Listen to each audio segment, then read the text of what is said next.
Hello, welcome to core thoughts. বাংলাদেশে এখন পর্যন্ত যে কতবার ভূমিকম্প অনুভূত হয়েছে, অর্থাৎ টেকটনিক প্লেট মুভমেন্টের কারণে, তার চেয়ে বেশিবার আমার দাঁতের মুভমেন্ট হয়েছে। মানে আমি এখন এটা বের করতে পারিনি যে আমার দাঁত কেন এত নড়ে, মানে মুভ করে আর কি, শেপ চেঞ্জ করছে। বাট একটা জিনিস আমি আবিষ্কার করতে পেরেছি, সেটা অবশ্য আমার প্রমাণ করতে হলে সোশিওলজি অ্যান্ড সায়েন্সকে একসাথে করতে হবে, and it's a very cost unfriendly, time consuming একটা ব্যাপার স্যাপার। সো এটাকে আমি তার চেয়ে সিম্পলি ফিলোসফির আন্ডারে প্রমাণ করতে পারি। ফিলোসফির আন্ডারে একটা ফিলোসফি যদি আমি ধরি, যে ফিলোসফিটা সত্য, যে দুটো মানুষ যদি একই পাত্র থেকে কিছু পান করে তাহলে তাদের মধ্যে মহব্বত বেড়ে যায়। সো এই ফিলোসফির আন্ডারে আপনি যদি রাস্তার চারপাশে চটপটি এবং চায়ের দোকানের দিকে তাকান, তাহলে আপনি বুঝতে পারবেন যে বাংলাদেশে কেন আচমকা পরকীয়ার সংখ্যা বেড়ে গেছে।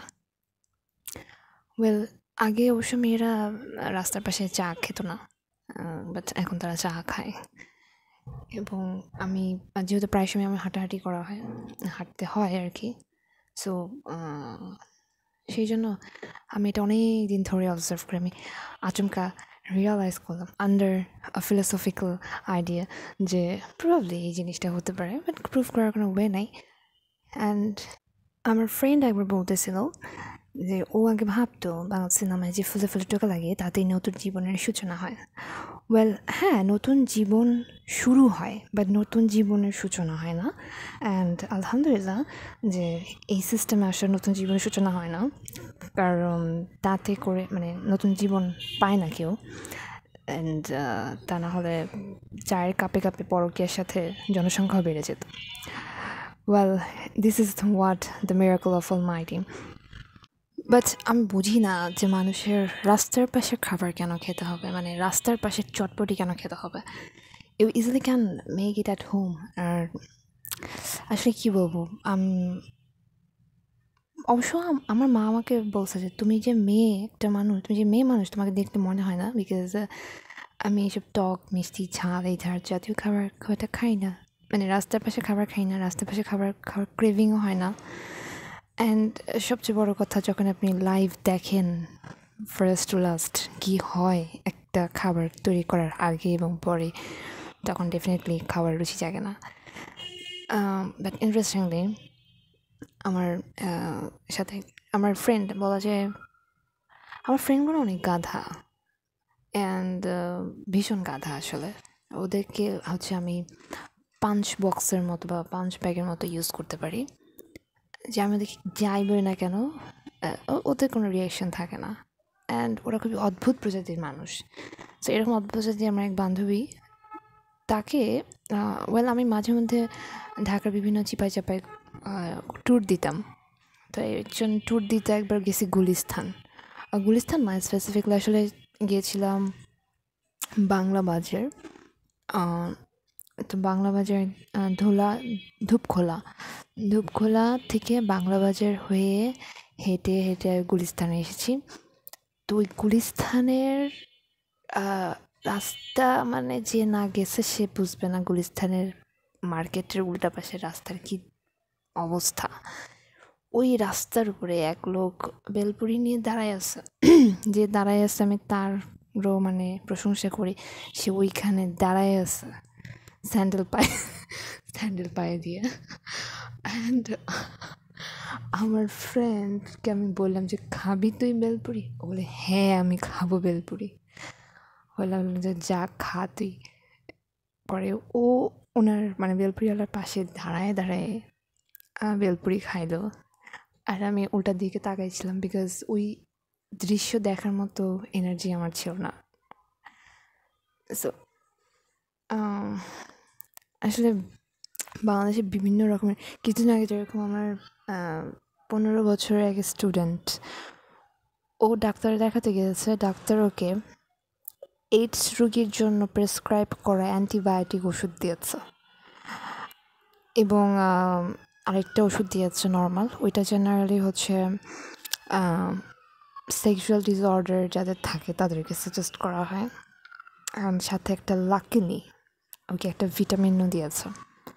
আমি বললাম যে তোর যদি লজ্জা থাকে তাহলে তুই এগুলো খাবি না। অ্যান্ড ও ফার্স্টে বলতে যে আমি মিস কী করবো, আপু তো 1 মাসের ওষুধ নিয়ে আসছে। এই ডাক্তার আবার ওরে 1 মাসের ওষুধ দিয়েছে।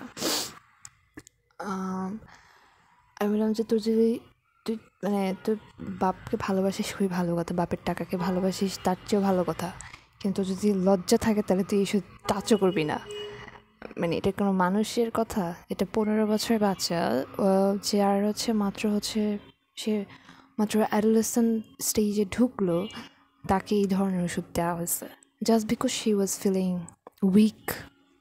অ্যান্ড ওর সবসময় আসলে কাশি ঠান্ডা লেগে থাকে। এটা ওর এনভায়রনমেন্টাল প্রবলেম বা ওর ফিজিক্যাল উইকনেসের কারণে হয়। তার মধ্যে জাস্ট ভিটামিনটা খাও। সো এই আমাদের দেশের ডাক্তারদের অবস্থা। এখন আমি পরে দেখলাম যে ডাক্তারটা সার্টিফাইড ডাক্তার, ওনার লাস্ট রেজিস্ট্রি করা হয়েছিল 1999-এ। সো এটা 2025। ভালো, 99 সালে সে সার্টিফিকেট পেয়েছে, মানে লাইসেন্স পেয়েছে। অ্যান্ড সে ওই লাইসেন্স দিয়ে এখনও চালাচ্ছে। এবং সে জাস্ট এলাকা, মানে ও কোন এলাকা থেকে এসেছে সেটা শুনে ওকে যে ওষুধগুলো সাজেস্ট করেছে, এটা সত্যি মানে এটা কোনো লজিকের মধ্যেই পড়ে না। সো বাট যে ডাক্তার ওকে এই ওষুধগুলো সাজেস্ট করেছে তার জন্য এটা আসলে খুব আশ্চর্যজনক বিষয় না, কারণ তার কাছে এই ধরনের রুগীই যায় বেশি। কারণ মোহাম্মদপুর এলাকা বা লালমাটির আশেপাশে, লালমাটি বলা যায় না, মোহাম্মদপুর এলাকায় আসলে পড়ে। এবং যে ক্যাম্পগুলো থাকে মোহাম্মদপুরের মধ্যে, যে ক্যাম্পগুলো পড়েছে বা লালমাটির মধ্যে যে ক্যাম্পগুলো পড়েছে, ভীষণ নোংরা অবস্থা, ভীষণ বাজে অবস্থা। যে কোনো দিনও যায়নি, আই উড সাজেস্ট যে অন্তত লাইফে একবার হলেও যাওয়া উচিত। অ্যান্ড মাঝে মাঝে মনে হয় যে well yeah, I have experience this things just for sake of something. জানি না এইসব এক্সপিরিয়েন্স জীবনে কী উদ্ধার করবো, বাট অ্যাটলিস্ট আই নো এটা আমার সব মনে হয় যে না সব ফাইন। সো ডাক্তারের সাইকোলজিও সমস্যা না, সমস্যা আসলে যে এলাকার থেকে মানুষ যায় সেই এলাকার প্রবলেম। সো এই বাংলাদেশের অবস্থা। এবং এই ধরনের বিভিন্ন ধরনের ডিসঅর্ডার আসলে হচ্ছে। সো রাস্তার খাবার আসলে আমাদের একদমই অ্যাভয়েড করা উচিত। বাট যারা রাস্তার খাবার খায় কন্টিনিউসলি, এরা আসলে অ্যাভয়েড করতে পারে না। এদেরকে আপনি যত কিছুই দেখেন। অ্যান্ড আমি আমার ফ্রেন্ডকে যে কী পরিমাণ নোংরা নোংরা জিনিস সেন্ড করি, মানে ভিডিও যেগুলো থাকে পাই, ওর কোনো বিকার নাই। She is still on her way. 1 মাস আগে গ্রুপ অ্যাসাইনমেন্ট দিয়েছিল, অ্যান্ড আমি বলছি যে ভাই আমি করবো অ্যাসাইনমেন্ট, মানে সাবমিশন আমি করব, ফাইনালাইজেশনও আমি করব, বিকজ সবাই চ্যাটজিপিটি থেকে সরাসরি কপি পেস্ট করে দেয়। ওয়েল এখন কালকে লাস্ট ডেট, আর আমি দাঁতের ব্যথায় বসে আছি, ব্যথা কমলো না। ওয়েল ভাই বোন যারা আছেন, আল্লাহর রাস্তায় রাস্তা খাবার খায় না, দেখেন আমার পরকীয়া হয়ে যাবে কান্নাকার সাথে। পরে নিজের সোলমেট খুঁজে পাবেন না, ওই পরকীয়া প্রেমিকা নিয়ে থাকতে হবে। Have a good day and thank you if you are listening. আল্লাহ হাফিজ।